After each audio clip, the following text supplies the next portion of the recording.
네, 최미경의 책다방 최미경 작가와 함께합니다. 안녕하세요. 안녕하세요. 네, 요즘 날씨 너무 좋은데 잘 보내셨나요? 네, 오늘도 날씨가 참 좋습니다. 네, 오늘은 또 어떤 소식으로 이야기를 나눌지 기대가 됩니다. 오늘은 다양한 것들로부터 영감을 받아 창작된 이 문학 작품이 실린 책을 소개해 드릴까 합니다. 영감을 받아 창작된 문학 작품, 네, 어떤 작품들일까요? 우선 얘기해 드리기 전에 아나운서님도 일을 할 때 어떤 영감이 필요하거나 또는 네, 영감이 막 떠오를 때가 있으신지 궁금하거든요. 일을 할 때 네. 저는 보통 일상에서 영감을 얻는 경우가 더 많은 것 같아요. 네. 특히나 자연 속에서. 오, 네. 뭐 등산을 하거나 네. 아니면 아름다운 뭐 자연을 봤을 때 뭐 음, 햇빛에 뭐 비친 바다 물결이라던가 음, 윤슬 뭐 음. 그런 순간순간의 영감을 좀 음, 받는 것 같아요. 음. 이제 저희가 잘 알고 있는 소설가 무라카미 하루키도 소설을 쓰는 동안은 그 영감을 받기 위해서 되게 그 당시에는 엄격한 일상이랑 운동을 지속적으로 한다 그러거든요. 네. 어, 매일 아침 이렇게 4시에 일어나서 네. 보통 한 5, 6시간을 일하고 10km를 달리거나 1500m 수영을 하거나 음. 그리고 하루 종일 책을 읽다가 저녁 9시면 딱 잠자리에 들고 오. 그런 것들을 이 영감을 유지하기 위해서 6개월에서 1년 동안 책을 쓰는 과정에서는 계속 그렇게 반복적인 루틴을 오. 활용한다 그러더라고요. 네. 영감을 놓치지 않기 위해서 이렇게 엄격한 일상과 운동을 한다는 게 조금 낯설긴 한데 그쵸. 보통 영감이라고 하면 좀 그냥 딱 떠오르는 그런 생각을 했었는데 네. 이걸 유지하기 위해 노력한다라는 게 참 의외로 느껴지네요. 그쵸. 저도 이렇게 들어보니까 자기 몸 상태 또는 정신 상태를 최상의 컨디션으로 유지하기 위해서라는 생각이 드는데요. 음. 이렇듯 많은 예술가들이 뮤즈가 오길 기다리면서 또는 네. 뮤즈가 왔다고 이야기하면서 뭔가 다녀갔다는 얘기를 하면서 네. 정말 기발하고 아름다운 작품을 쏟아내거든요. 음. 어떤 작품들이 오늘 소개될지 참 궁금해지네요. 제가 첫 번째로 소개해드릴 작품은 다라실 출판사에서 2021년 출간된 박재영 시인의 시집 안녕 오타뱅가랍니다. 네. 이 시집에서 오늘 나누고 싶은 이야기는 시집 제목이죠. 안녕 오타뱅가라는 시예요. 안녕 오타 벤가. 그럼 일단 먼저 들어보고 얘기를 나눠보겠습니다. 안녕 오타뱅가 박재영 1906년 뉴욕의 브롱크스 동물원 시장은 모처럼 붐비는 사람들로 희희낙낙 콧노래를 불렀어.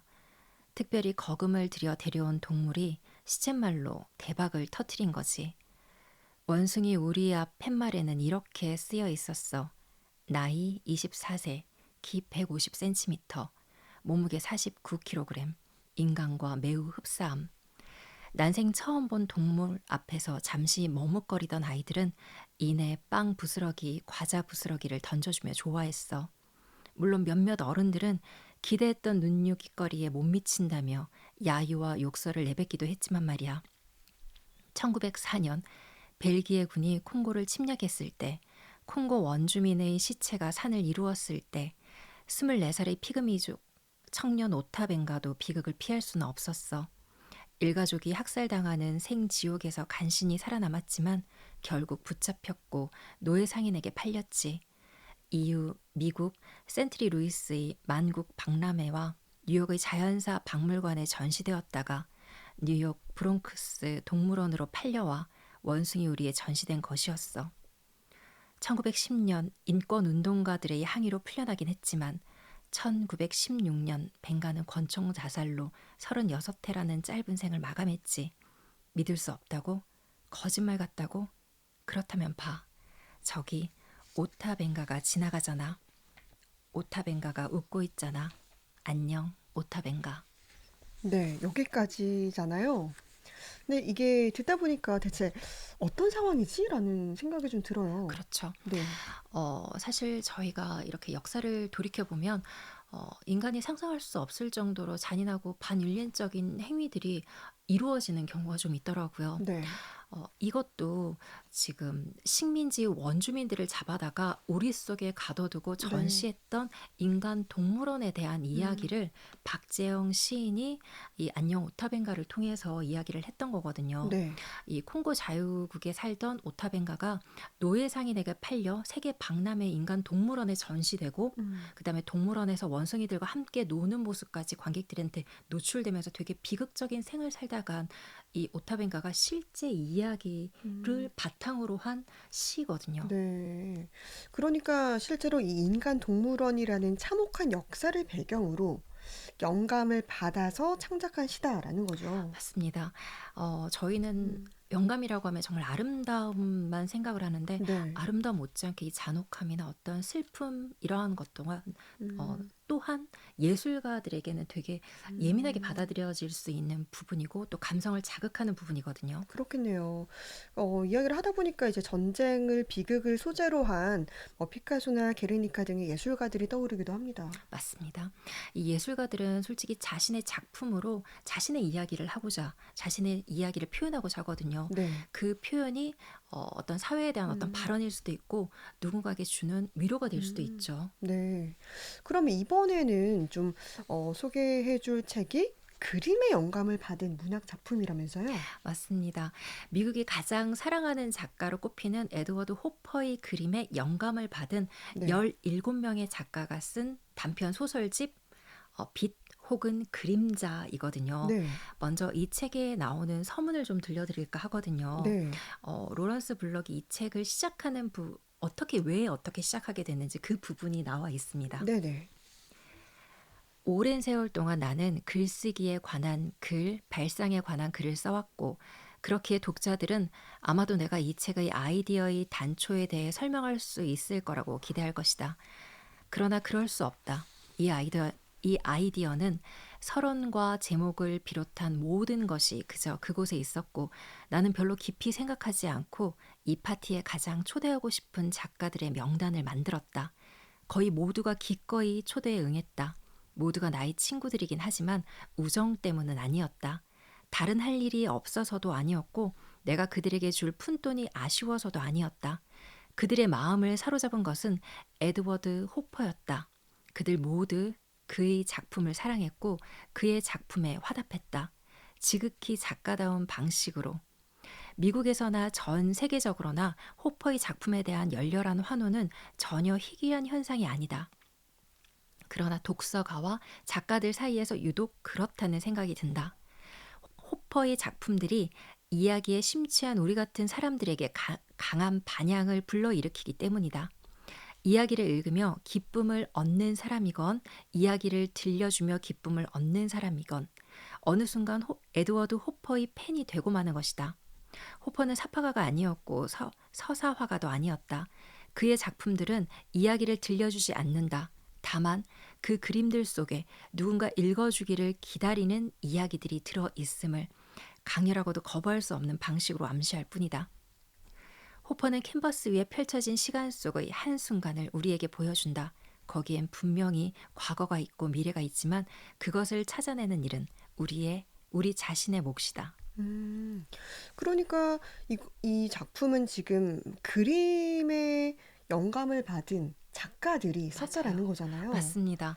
이 와. 시인과 소설가들도 이 호퍼에 대해서 관심을 가지는 사람들이 굉장히 많거든요. 음. 그래서 이 로렌스 블록이라는 분이 네. 이 에드워드 호퍼 작품 18점 먼저 선점을 했고요. 네. 그래서 그 이후에 저희가 이름만 들어도 유명한 그 음. 작가들한테 그림에 얽힌 이야기를 좀 써달라라고 얘기를 네. 했거든요. 그러니까 그 작가들이 한 점씩 이렇게 가지고 가서 네. 소설을 쓰죠. 오. 그런데 이 단편을 받은 정말 영감을 받은 단편 소설을 쓰게 되거든요. 정말 네. 재미있게요. 오. 네. 근데 진짜 이런 방식 자체가 네. 굉장히 색다르기도 하고, 네. 근데 17명의 작가가 썼다라고 했잖아요. 네. 근데 앞서서 작품은 18점이라고 네. 하셨는데, 뭐 한 점은 어떻게 된 거죠?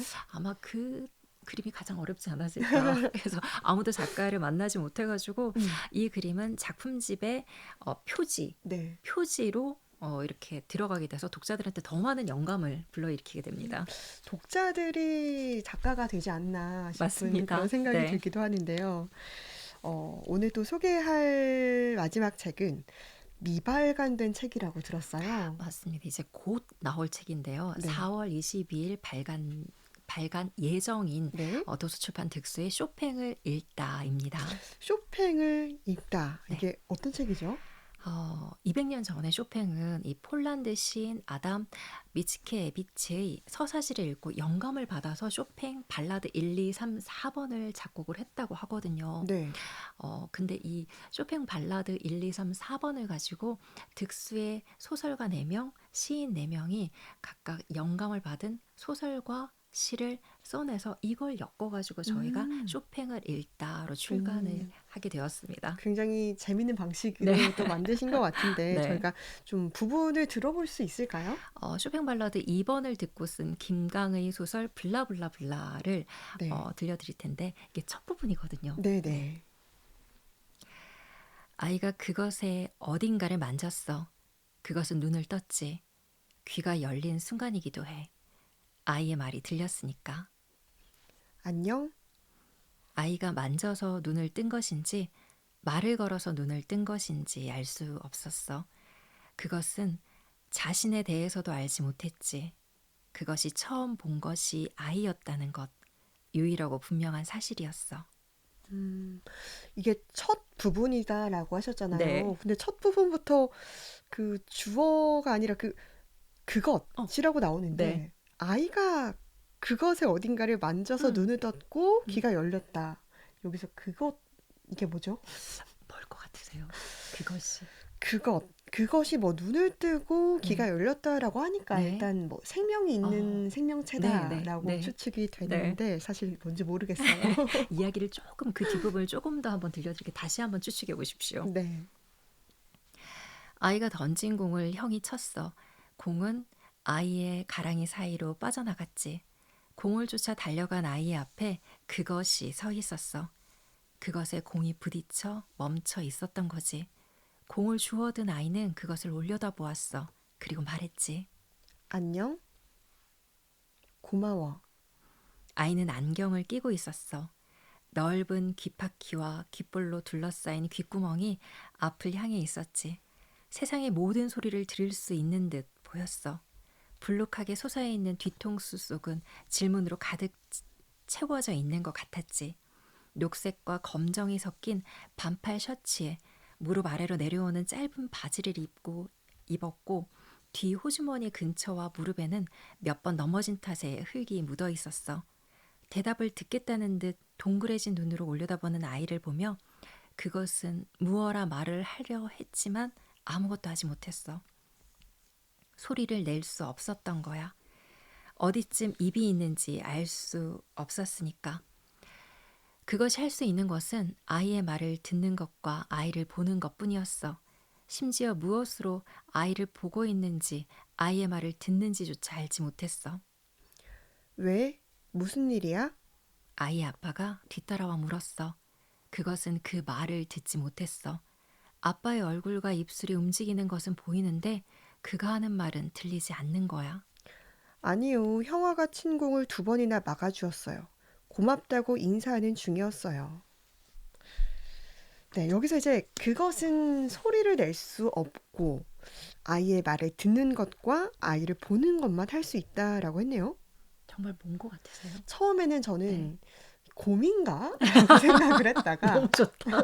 곰인가? 라고 생각을 했다가 이게 또 말을 할 수 없다. 움직이지 네. 않고 입이 어딘지도 모르고 라고 하다 보니까 이게 대체 뭔가 괴물인가? 라는 생각까지 했었어요. 이 여기서 그것은 나무이거든요. 네. 그리고 벚나무였고요. 음, 아이는 그 벚나무에게 블라블라블라라는 이름을 지어주고요. 네. 그래서 이 소설은 이 나무와 아이의 관계를 봄, 여름, 가을, 겨울, 다시 봄, 이 음, 사계절의 흐름에 따라 차분히 보여주며 이 사랑으로 빚어진 다양한 감정선을 되게 아름답게 보여주고 있거든요. 네. 그래서 쇼팽 발라드 2번을 들으며 이 작품을 꼭 읽어보시길 바랍니다. 네.